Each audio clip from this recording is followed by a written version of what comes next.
In this video, I'm going to go over the answers to quiz number 7 for Honors Precalculus, the fall semester for 2017. So, for number 1, 2, and 3, you were asked to find these limits. You were given these functions. You had to graph them. You had to graph them on your graphing calculator. So let's look at number 1. So number 1 is this graph right here. And all right, so we want to find the limit as x approaches 2.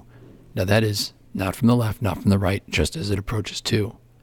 So as it approaches from the left, it goes up to positive infinity.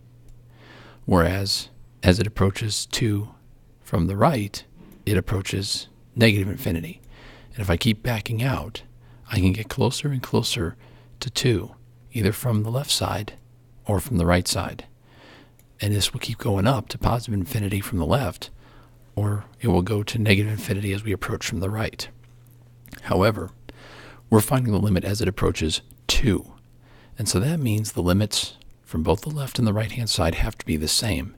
And since they aren't the same, that means that this limit does not exist.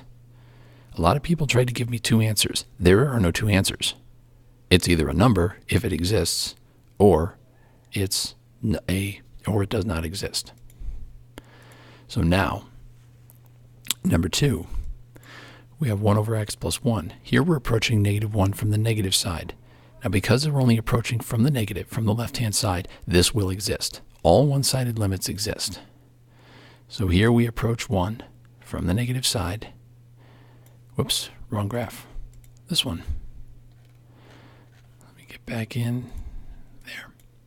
So as I approach negative 1 from the negative side, I'm coming in from the left, and I'm going down. And so that means as I go down, my y values are going to get closer and closer to negative infinity. So that is the value of this limit. As x approaches negative 1 from the left side, 1 over x plus 1 gets closer to negative infinity. Now with number 3, we're approaching x. X is approaching positive infinity. Now I tell everyone, positive infinity is a growing number. It never stops. These 2 limits are specific points on the graph. And so therefore, that means that here we're looking for 2 different spots. Here it's just going off the right-hand side of the graph. So as I look, this one, let me back out. As x gets bigger, I look at my y value. Move that out of the way. And this is getting closer and closer to negative 3.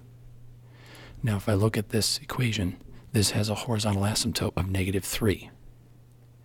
And so therefore, when we have a horizontal asymptote, we usually don't approach it.